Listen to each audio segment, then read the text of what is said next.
Hey guys, welcome back to the podcast. I'm so glad you're here today because we're diving into something I think every single one of us has wrestled with at some point. Those moments when the truth just doesn't feel true. You know what I'm talking about. When what feels real in your heart, your mind, your emotions, it's so loud, so convincing, but it's not actually the truth. And if you're anything like me, that disconnect can feel overwhelming. It can feel like you question everything. But here's the good news.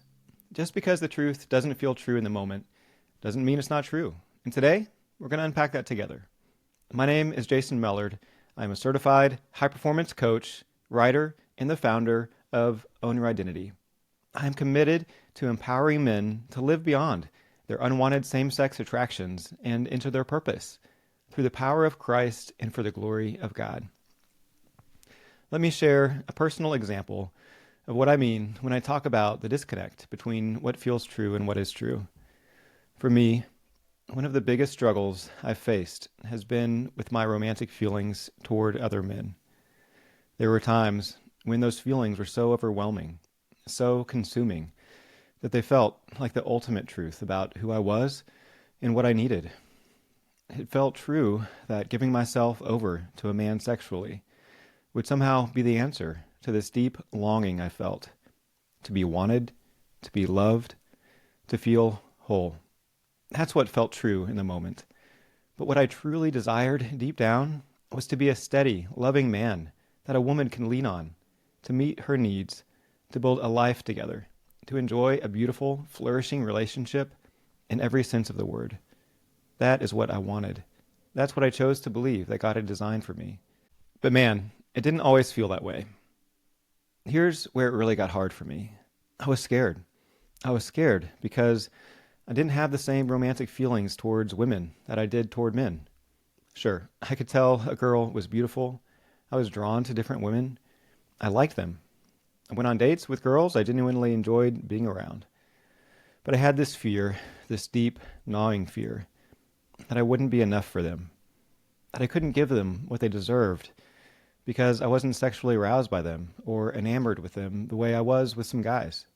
And that fear, it felt so real. It felt like the truth. My mind would start spinning. What if I'm just not built for this? What if I'll never feel the way I'm, quote, supposed to feel? What if I'm broken? And those thoughts would trigger this wave of shame and self-doubt that would hit me like a ton of bricks. And let me tell you, that shame, it didn't just stay in my head. It showed up in my body. My chest would tighten, my stomach would churn, my shoulders would feel heavy, like I was carrying this invisible weight. And in those moments, it felt impossible to see past what my mind and body were telling me. It felt true that being with a man was the answer. It felt true that I'd never be enough for a woman.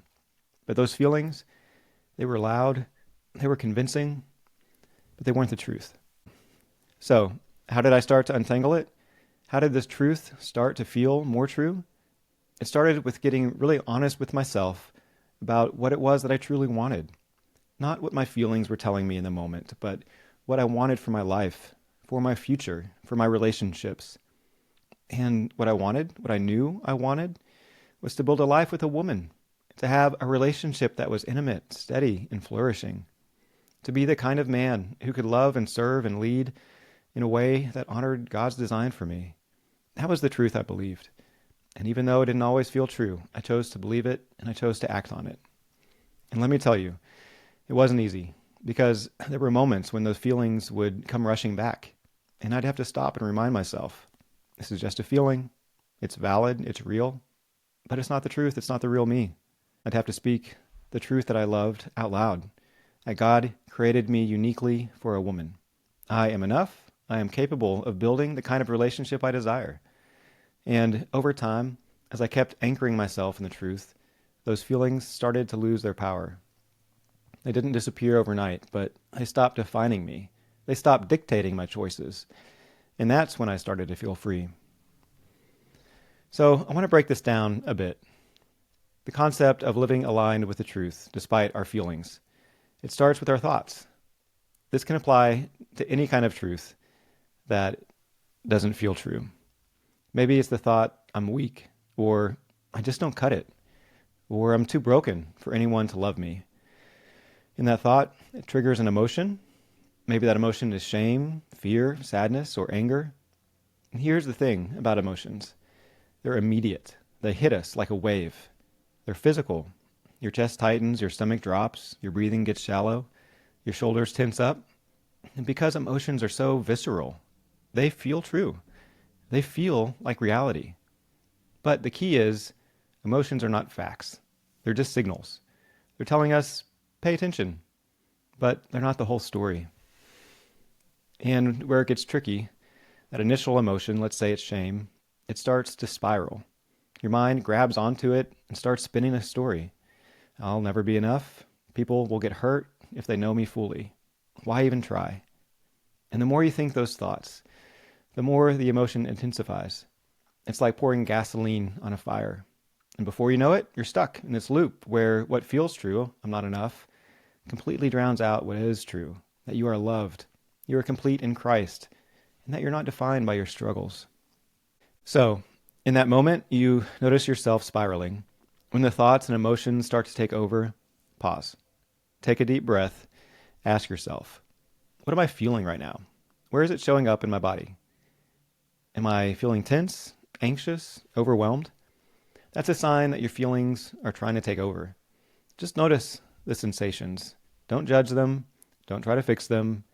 Just name them. And then get moving. Shift your state. Stand up, stretch, go for a walk. Do something physical to release the tension in your body. Because when your body feels different, your mind starts to feel different too. Next, ask yourself, what am I thinking right now? What is the story I am telling myself? Then write it down.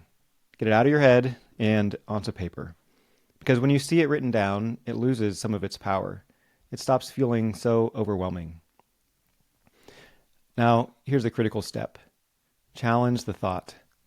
Ask yourself, is this true? Is this thought based on facts, or is it based on fear? And then replace it with the truth. For me, I've had to swap, I've screwed up too much, with I am clothed in Christ's righteousness, Isaiah 61:10. Instead of I am a liability, I tell myself people are better off when I'm around. When I hear myself think, I'm not strong enough, I can speak over me, I can do all things through Christ who strengthens me. Philippians 4:13. There's so many things I have believed that weren't true. I am too needy. Other men could do the task that God has assigned for me to do better. My failures define me, and many more, but they weren't true. So then, shift your focus. Instead of ruminating on the lies, focus on what you can control in this moment. Take a deep breath, say a prayer, reach out to somebody you trust, and then get clear on what it is you truly want. Not what your feelings are telling you in the moment, but what you want for your life, your relationships, your future. Write that down. Pray about that. Reflect on it. Because when you know what you want, it becomes your anchor. It gives you something to hold on to when the feelings start to pull you in a different direction. And finally, take one small step toward the truth, towards what it is you decided you wanted. Maybe it's sharing your unwanted same-sex attractions with somebody you can trust.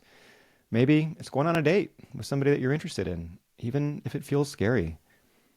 Maybe it's simply choosing to believe for one more day that what God says about you and what's possible for your life is stronger than your feelings.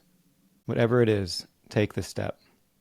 Because every step you take weakens the power of the lie and strengthens your connection to the truth. Guys, I know this isn't easy. I know the feelings can be so loud, overwhelming. They can be convincing. But I want you to hear me on this. The truth is stronger. God's truth about who you are, about your worth, about your future, that's unshakable. So keep pressing on. Keep speaking the truth. Keep leaning in to God's promises. You are loved. You are complete in Christ. You have been made clean. You have much to offer, and you are not alone. Finally, I want to emphasize that the greatest truth of all is the gospel. Romans 5:8 says, "While we were yet sinners, Christ died for us." He loves us just as we are. He likes us. He wants us to hang out with him. He knocks on the door of our heart. I pray that you would open the door for him to come in. If you would like support to make what is true feel more true, I invite you to work with me. Book a free session at ownyouridenitinynow.com. I'd love to hear your story, provide actionable tools, and share my transformative one-on-one and group coaching opportunities. God has so much in store for you. God bless.